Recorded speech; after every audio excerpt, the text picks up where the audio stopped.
Hello, everybody.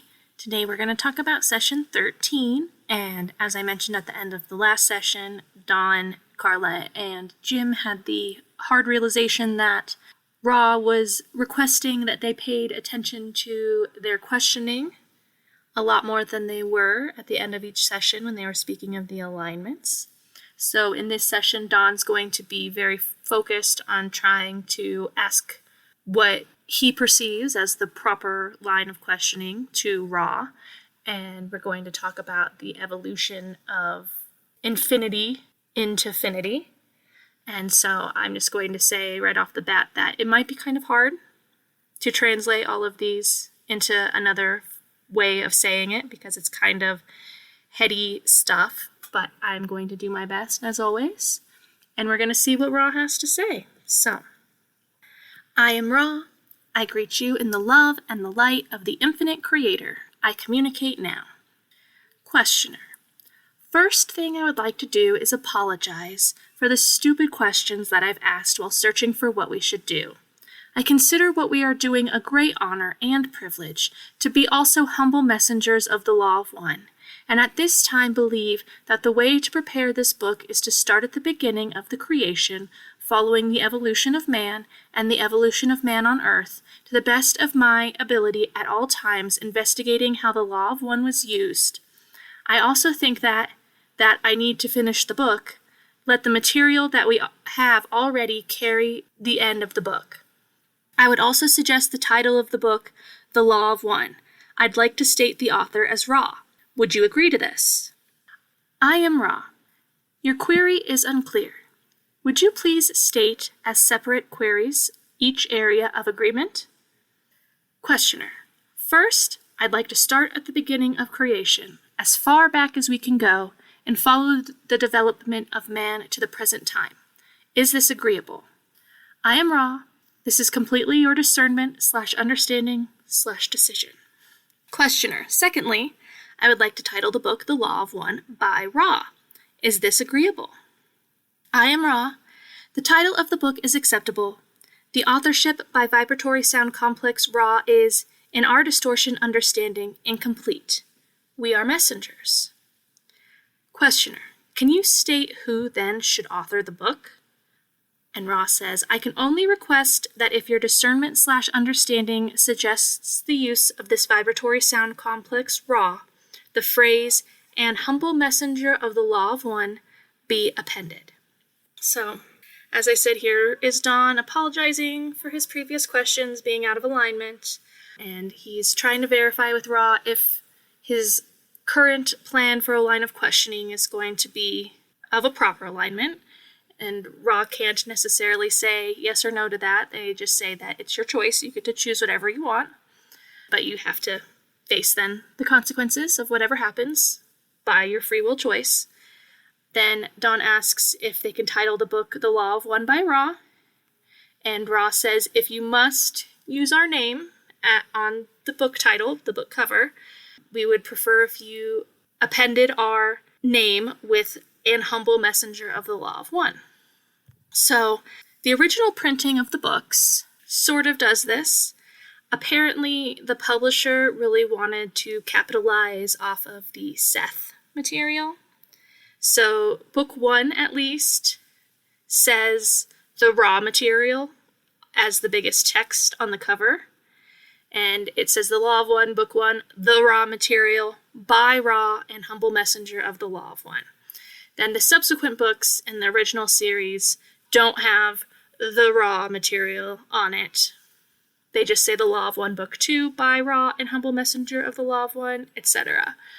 The reprinting of the books, which was done to skirt around the previous publisher's copyright on the material, owning the copyright of the material, having published it, is just called the Ra Contact, Teaching the Law of One. So they weren't able to perfectly follow Ra's requests in publishing the book, which I find sort of disappointing for Ra, because they really were trying to facilitate this publishing with the least amount of distortion as possible. And Ra is still the biggest part of both versions on the cover. It's the most important word on both covers is their name. So I think that's interesting, and I'm not sure why the most recent volume doesn't have the appendage that Ra requested, but it is what it is, and that's how it is. But this is what Ra wanted, and they were able to kind of sort of do what Ra asked, at least the first time around. So 13.5, questioner, thank you. Can you tell me of the earliest first known thing in the creation? I am Ra. The first known thing in the creation is infinity. The infinity is creation. So Ra says, you know, that infinity is unity, is everything. That in another citation, they say that you can't have manyness in infinity because that implicates a finite amount, but the infinity is everything. So the first thing that existed was infinity, the infinite potential of all experience. And that is what makes our creation. We're just a portion of that infinite potential. 13.6, Dawn asks, from this infinity, then, must have come what we experience as creation. What was the next step or the next involvement? I am Ra. Infinity became aware. This was the next step. So the infinity existed as infinity, and then it recognized itself as having infinite potential. 13.7, Dawn asks, after this, what happened? And Ra says, awareness led to the focus of infinity into infinite energy. You have called this by various vibrational sound complexes, the most common to your ears being logos, or love. The creator is the focusing of infinity as an aware or conscious principle called by us as closely as we can create an understanding/learning in your language, intelligent infinity. So the awareness that was intelligent infinity began to focus that infinity into infinite energy. So intelligent infinity is all potentials, and intelligent energy is what has actually manifested from those potentials. Ra says essentially that then we began to split into logoi, and then which our Milky Way galaxy is a logos, and then our sun is a sublogos. So the creator then began to split into galaxies, universes, whatever you want to call it, to have variant experiences that focused down into smaller and smaller fragments of itself. And that's what intelligent infinity used intelligent energy to do. So 13.8, Dawn asks, can you state the next step? And Ra says, the next step is still at this space-time nexus in your illusion, achieving its progression as you may see it in your illusion. The next step is an infinite reaction to the creative principle following the law of one in one of its primal distortions, freedom of will. Thus, many, many dimensions, infinite in number, are possible. The energy moves from the intelligent infinity due first to the outpouring of randomized creative force, this then creating patterns which in holographic style appear as the entire creation no matter which direction or energy is explored. These patterns of energy begin then to regularize their own local, shall we say, rhythms and field of energy, thus creating dimensions and universes. So there is an infinite reaction to the creative principle, and we're in the middle of that. That's what we're doing here. We're participating in that infinite reaction of the creative principle, facilitated by freedom of will. As we talk about much later, the earlier parts of our logos, the ones closer to the center of the logos, do not have a veil. So they didn't actually really have free will as it was later discovered. They were assumed to have free will because the sublogoi of those creations were not restricting the behaviors of their sublogoi. But it wasn't until the veil was discerned that we were actually able to really experience far more potentials of infinity. Because before the veil, there was only the one path, and that was service to others. The veil allowed us to be confused enough to not see the Creator within ourselves, so that we could then go forward and do lots of other things that we wouldn't do if we knew that we were completely connected to the Creator and all other beings in all of the universe. So that's what created freedom of will, and now we are just giving the Creator experience. We're manifesting intelligent energy from intelligent infinity into experience for the Creator. So 13.9, Dawn asks, then can you tell me how the galaxy and this planetary system were formed? I am Ra. You must imagine a great leap of thought in this query, for at the last query, the physical, as you call it, universes were not yet born. The energies moved in increasingly intelligent patterns until the individualization of various energies emanating from the creative principle of intelligent infinity became such as to be co-creators. Thus, the so-called physical matter began. The concept of light is instrumental in grasping this great leap of thought, as this vibrational distortion of infinity is the building block of that which is known as matter, the light being intelligent and full of energy, thus being the first distortion of intelligent infinity, which was called by the creative principle. This light of love was made to have in its occurrences of being certain characteristics, among them the infinite whole paradoxically described by the straight line, as you would call it. This paradox is responsible for the shape of the various physical illusion entities you call solar systems, galaxies, and planets, all revolving and tending towards the lenticular. So, here Ra is then describing how matter began to form into itself via light. Physical matter then became light. So, Ra says the first distortion is free will, the second distortion is love, the third distortion is light. So, free will directs love, love directs light. That's how we create our reality in its various forms, from the microcosm to the macrocosm. And it says this light of love was made to have in its occurrences of being certain characteristics. So the concept of light moving in a perfectly straight line into infinity was designed to be a paradox to call to infinity. And so it's just one of the ways that we can see the infinite potential of our reality while we are veiled, because the whole point of the veil is to block us from that infinity, and then the whole point is to then pierce the veil so that we can begin to grasp the infinite nature of the Creator, which is unity. And then Ra says that the paradox of the straight line of light is what creates the shape of our solar systems, galaxies, and planets, all revolving and tending towards the lenticular. And a lenticular actually just means shaped like a lentil. So flat but rounded on each side. And so that describes most of the things. We do see our planets and such more as spheres. Our suns are as spheres. But if you even zoom out a little further and you look at the whole Milky Way galaxy, that is very lenticular shaped. It's round. Seems pretty flat, but it's also not perfectly flat.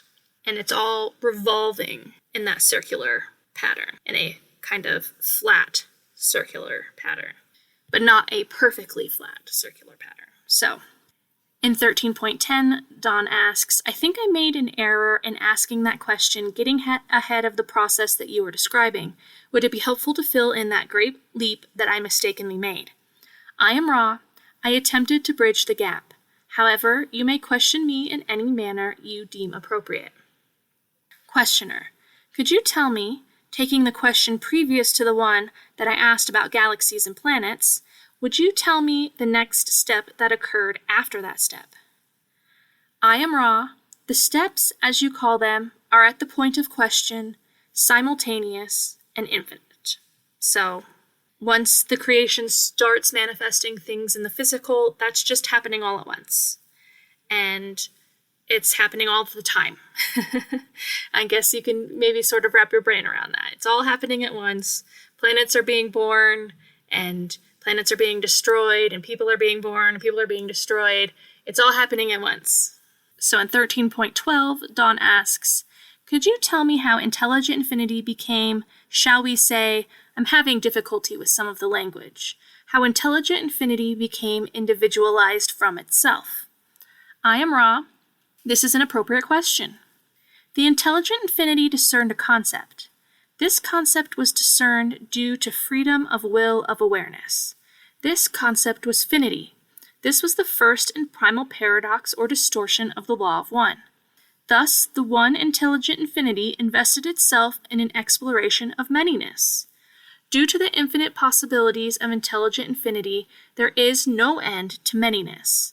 The exploration, thus, is free to continue infinitely and in an eternal present. So here Ra is saying that free will was how intelligent infinity discerned finity.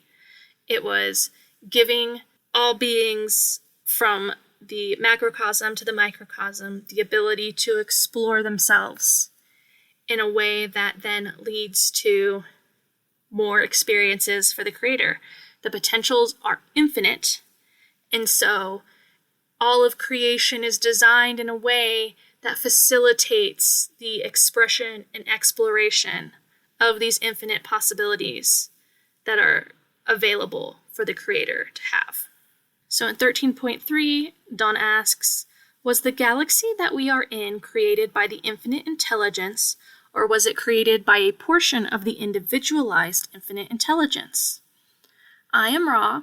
The galaxy and all other things of material of which you are aware are products of individualized portions of intelligent infinity.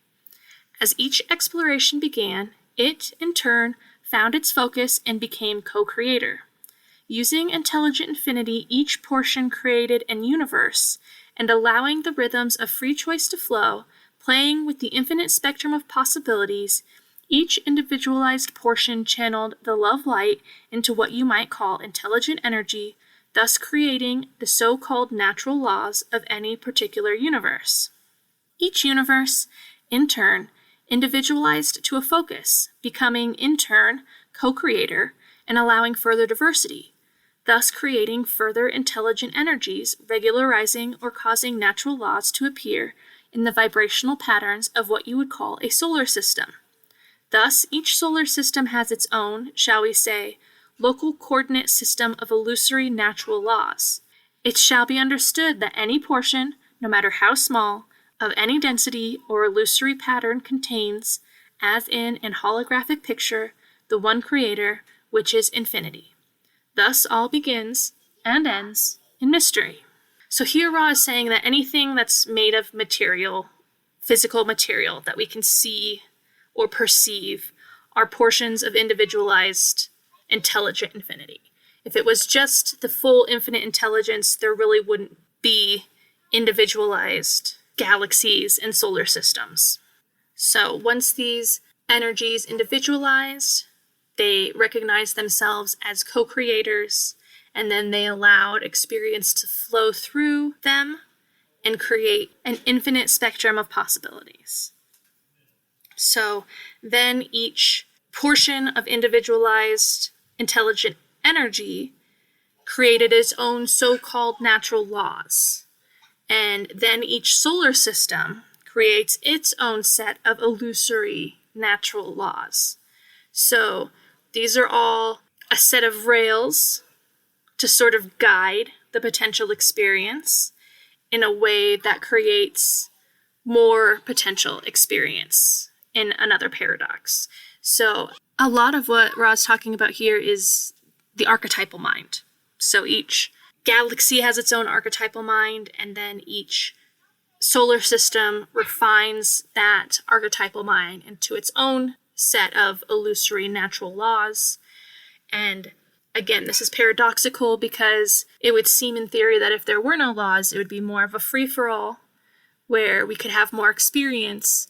But something about putting these rails on our potential experience creates even more potential for experience. This dynamic tension where there's a give and a take and a push and a pull, where co-creators then feed off of each other and push forward into more and more experiences with each other. So yeah, that's something I think probably interesting to ponder and think about, that paradox of how if it was just some sort of free-for-all, apparently I'm sure we've had logoi who've had that sort of experience without an archetypal mind, but I don't know if we have that anymore. Just like we used to have logoi that didn't have a veil, but now all logoi give a veil to their sub-logoi and their sub-sub-logoi, essentially in third density, because it's not recognized as actual free will now without a veil. So I think it's probably the same with an archetypal mind.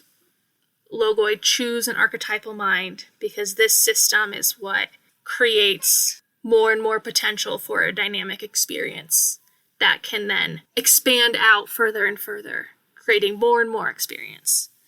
At one point, Ra talks about how third density is the axis upon which all of creation turns. And so it's this veiled experience that creates so much potential, and then the higher densities are reacting to the third density experience. So at this point, we're in a pretty refined version of the creator experiencing itself versus how the creator used to experience itself. And I'm sure there are more refinements yet to be had, but I do think that right now, this is pretty optimized where we are. So in 13.14, Dawn asks, could you tell me how the individualized portion of intelligent infinity created our galaxy, that the same portion created our planetary system, and if so, how this came about? I am Ra. We may have misperceived your query. We were under the distortion/impression that we had responded to this particular query. Will you restate the query?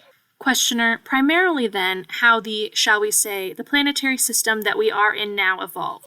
Was it all created at once, or was there first our sun created, and then this inaudible was created? I am Ra.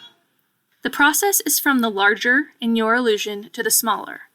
Thus, the co-creator, individualizing the galaxy, created energy patterns, which then focused in multitudinous focuses of further conscious awareness of intelligent infinity. Thus, the solar system of which you experience in habitation is of its own patterns, rhythms, and so-called natural laws, which are unique to itself.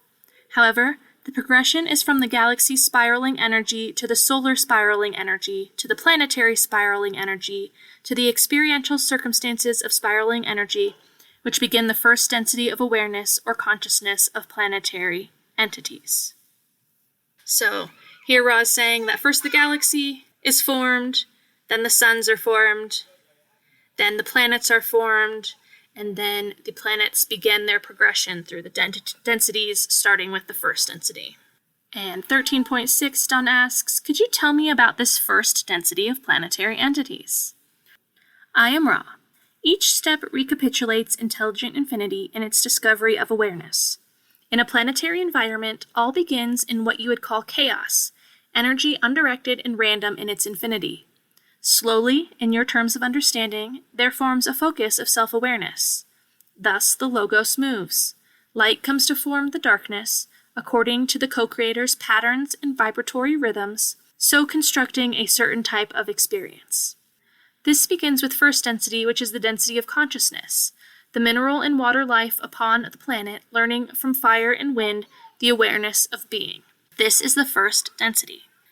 So here Ra is saying that the densities themselves are just a recapitulation of intelligent infinity finding its focus and manifesting into awareness, and then self-awareness, and then free will, and then love, and then light, and then love, light, light, love. Those are the densities. And that is the progression of how the creator went from infinity to finity, and then back to infinity again. So here Ra's saying that when a planet's in first density, it's pretty chaotic. There is earth, water, wind, and fire, and then earth and water learn from fire and wind the awareness of being. And that's first density. In 13.17, Dawn asks, does this first density then progress to greater awareness? And Ra says, the spiraling energy, which is the characteristic of what you call light, moves in a straight line spiral, thus giving spirals an inevitable vector upwards to a more comprehensive beingness with regards to intelligent infinity. Thus, first-dimensional beingness strives towards the second density lessons of a type of awareness which includes growth rather than dissolution or random change. So, here Ra is saying that awareness is symbolized by the upward spiraling light, which is something that they will continue to talk about throughout the whole books, and that the first density moves towards that self-awareness so that the random growth and dissolution of first density becomes much more of a focused growth towards that awareness. Here, the next question Dawn asks, could you define what you mean by growth? I am Ra. Picture, if you will, the difference between first vibrational, mineral or water life and the lower second density beings which begin to move about within and upon its being. This movement is the characteristic of second density, the striving towards light and growth. So essentially, the very first second density creatures are single-celled organisms. And with a microscope, we can see them. They're moving. They move towards light. They move towards food. They have a direction that they are going towards. And this indicates a level of awareness that fire, water, wind, and earth do not necessarily have in their chaotic expansion and dissolution of self. And then in 13.19, Dawn asks, by striving towards light, what do you mean? I am Ra. A very simplistic example of second density growth striving towards light is that of the leaf striving towards the source of light. So, anyone who's ever had a houseplant knows that your plant will grow towards the source of light. It's best to give your plants a little rotate every now and then to help them expand in more than one direction. But that is essentially symbolic of the reaching higher towards the light of awareness of the Creator. And the sun, of course, is our ultimate source of light. And Ra later talks about how in sixth density, we spend a good portion of our beings in the sun, manifesting light as part of our sexual energy expression. Ra actually says that sixth density entities have sexual energy transfers in the sun, and the photons are their offspring. So that's pretty trippy, but that's what we're reaching towards, is that higher density and the light that comes from that, the creative energy that manifests the light of our sun. So, 13.20, Dawn asks, is there any physical difference between first and second density? For instance, if I could see a second density planet and a first density planet side by side in my present condition, could I see both of them? Would they both be visible? I am Ra. This is correct. All of the octave of your densities would be clearly visible, were not the fourth through the seventh freely choosing not to be visible. So here essentially Ra is saying that all densities have a physical makeup of some sort, but those beyond our third density are choosing not to be visible to third density. But we could see a first density planet, we can see a second density planet, we can see a third density planet, and there are other than portions of our creation that we don't see because they have chosen to be invisible to us.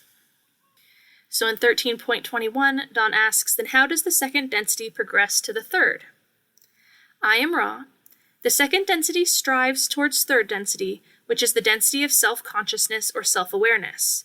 The striving takes place through the higher second density forms who are invested by third density beings with an identity to the extent that they become self-aware mind-body complexes, thus becoming mind-body-spirit complexes and entering third density, the first density of consciousness of spirit. So Hira is saying that second density becomes third density by being invested in by third density beings. And I mean, obviously that's not the only way, because for a planet to evolve into third density, there are second density beings who reach that level of self-awareness. But that takes billions of years. Second density can go on for billions of years before entities gain self-awareness. But these higher evolved beings from the later portions of second density can then be invested in by the third density beings and give them a personality and a self-awareness that then helps jumpstart their progression to being conscious enough to move into third density and then take on a spirit complex and be self-conscious and self-aware.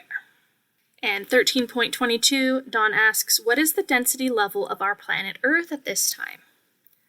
I am Ra. The sphere upon which you dwell is third density in its beingness of mind-body-spirit complexes. It is now in a space-time continuum, fourth density. This is causing a somewhat difficult harvest. So essentially, our planet has become fourth density. Ra will explain that a little bit more in the next question. But our physical bodies, the beings who are still on the planet, are still in third density bodies, dealing with third density thought forms, third density social structures. So the harvest is slow. We're kind of dragging behind the planet, who has already moved into fourth density. We're still clinging to portions of third density. And so the next question Dawn asks, how does a third density planet become a fourth density? I am Ra.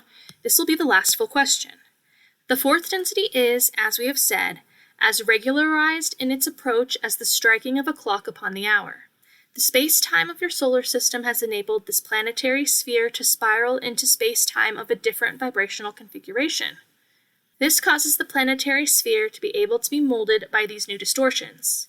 However, the thought forms of your people during this transition period are such that the mind-body-spirit complexes of both individual and societies are scattered throughout the spectrum instead of becoming able to grasp the needle, shall we say, and point the compass in one direction. Thus, the entry into the vibration of love, sometimes called by your peoples the vibration of understanding, is not effective within the present societal complex. Thus, the harvest shall be such that many will repeat the third density cycle. The energies of your wanderers, your teachers, and your adepts at this time are all bent upon increasing the harvest. However, there are few to harvest. So essentially, Ross says earlier that we are fourth density positive because there are more positive beings to harvest than negative. However, overall, the number to harvest is very, very small. But it's harvest. And that just happens at a specific time. It doesn't matter how many are ready. It really just matters how many of each polarity are ready, which polarity has more beings ready than the other polarity. So because there are so few harvestable beings, we still have so many unharvestable beings who aren't able to grab the needle and focus to positive manifestations of thought. Thus, it's kind of dragging the planet through a very slow transition when if there had been more positively polarized harvestable entities right now, it wouldn't be going as slowly because we'd be able to manifest more and more positive thought forms. So we still have a lot of beings who are incarnate right now who aren't quite harvestable and are going to have to repeat the cycle. They still have time to reach that harvestability in this lifetime. They still have time to make the choice while they're here in third density bodies and hopefully help speed up the process of harvest. And, that's just something that all of us have to do on an individual level.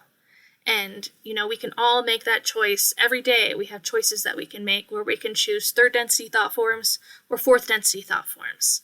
And it's not always an easy choice because the third density thought forms are so comfortable and convenient and ingrained within us. But I do think it's helpful, at least for me, to frame it in that way that every time I try to move into a fourth density choice, that I'm helping the harvest of the planet. I'm helping align the planet into its fourth density vibrational purpose. And when we choose third density thought forms, we're holding the planet back. And again, it's the paradox of the collective versus the individual. And if we could all do it all at once, then we'd be in fourth density right now. But we're not going to do it all at once, most likely. Ross says we can, and that we should never turn our backs on that potential.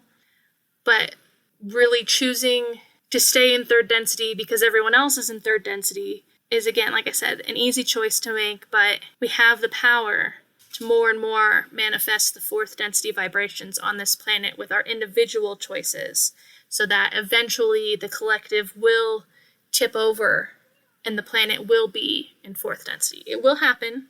Individually and collectively, we all get to make the choice on how fast that's going to happen. I mean, we're just very attached to our third density thought forms, and we have the free will to do that still. But as the planetary vibration keeps shifting upward and upward towards fourth density, those opportunities will be less and less, and we all get to participate in that choice. So 13.24, Dawn asks, I would like to apologize for asking sometimes wrong or inappropriate questions. It's difficult sometimes to ask precisely the right question. I don't want to go over any ground that we've already covered. I noticed this period is slightly shorter than previous periods. Is there a reason for this? I am Ra. The instrument's vital energy is somewhat low.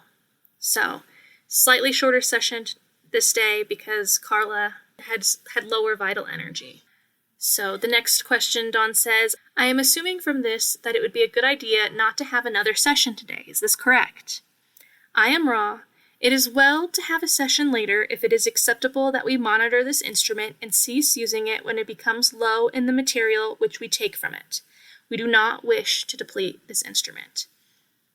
So here Ra is, asking for permission essentially to recognize when to cut Carla off. They talk about how she's very open. She would literally let them use her to her death. And she has said that many times. She was willing to die on the table. And that was one of her, it was both a blessing and a curse for her to have these mind forms. She was very open, which allowed Ra to use her very openly, but they then, had to balance the free will of Carla of wanting to die for this with their desire to not want to kill their instrument and to continue to have more sessions. So they take a material from Carla. They use physical portions, a physical substance in her body, and she only has a finite amount of that, and that's when they have to stop each session. And so, after several months of doing this, Carla lost so much weight. She weighed like in the 80-pound range toward the end of the Ra contact. She would eat and eat and eat, but she could never gain weight because Ra was using this physical portion of her body complex to do this. So in 13.26, Dawn says, this is always acceptable in any session. I will ask my final question. Is there anything that we can do to make the instrument more comfortable or facilitate these communications? I am Ra. It is well. Each is most conscientious. Continue in the same. Is there any other short query? So here, Ra doesn't mention the alignments. Ra's saying, keep going, keep doing what you're doing. It's all good. You guys are doing a great job.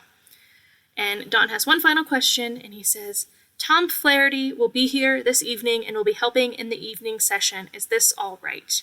I am Ra. This is correct. I am Ra. I leave you in the love and the light of the one infinite Creator. Go forth, therefore, rejoicing in the power and the peace of the one Creator. Adonai. So, Dawn had already asked about Tom Flaherty, and Ra had basically given the green light for him to join their session. And here we have why Dawn was asking if they could have another session tonight, because Tom was coming, and they wanted to have a session with Tom that Tom participated in. So, Ra says it was all good. You guys are doing great. But like I've mentioned before, at a future point, Ra will say that they overestimated the capabilities of the instrument being able to hold these back-to-back sessions. It wasn't actually the ideal scenario. Obviously, everything happens as it will. There are no mistakes, but it probably would have been better for Carla to have a little bit more rest in between these sessions because she had such sensitive levels of physical energy. But also, again, they just saw her as so open. And they knew that they'd be able to, she'll be ready. Mentally, she was ready. Mentally, she was pretty much always ready to lay down and do a session. But physically, she wasn't always ready to lay down and do a session. So that was session 13, and it was a little bit shorter than the other sessions, but pretty interesting line of discussion. I hope I did it some justice because it is kind of hard to put into other words what Ra is saying here about light becoming individualized and forming matter and the progression of the universe. But again, if you think about how Ra says that the densities then just repeat this process, that sort of gives a little bit more of a tangible idea of how the creation started as chaos and then became more and more aware of itself and then began to expand itself into a much more controlled articulation of its infinite nature. But it's good. It's very interesting. I enjoyed the session. So thank you all for joining me again. I will keep going. I really love this project. As I said, I've learned a lot already for myself. It's articulated a lot of these concepts, even though I've read these books so many times. Reading them again in this totally different way is expansive. So I really appreciate everybody for participating in this and continuing to call this information through me, because that is a function of me being able to do this at all. So I will see you all next time with session 14.